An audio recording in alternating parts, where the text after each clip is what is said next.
Group you so bong the here with the lama chuk chum along the day no really pregnant you win a kind of that them like hang chain me chiaประจำថ្ងៃទាំងទីផ្សារអន្តរជាតិនិងទីផ្សារស្រុកខ្មែរយើងបងប្អូនទាំងគ្នា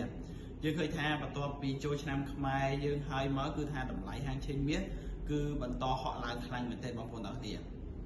ចឹងថ្ងៃនេះគឺជាថ្ងៃទី18ខែ4ឆ្នាំ2025តម្លៃហាងឆេងមាសនៅក្នុងទីផ្សារអន្តរជាតិគេកំពុងតែធ្វើការទិញលក់នៅក្នុងតម្លៃ$3,327នៅក្នុង1អោនបើសិនជាយើងគិតជាតម្លៃស្រុកខ្មែរយើងវិញគឺស្មើនឹង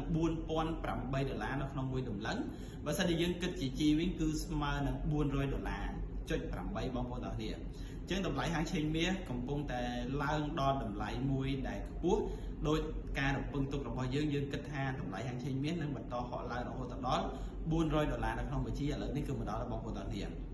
សម្រាប់បងប្អូនដែលមានគណនីទិញលក់មាសនៅលើឧបករណ៍ Nissan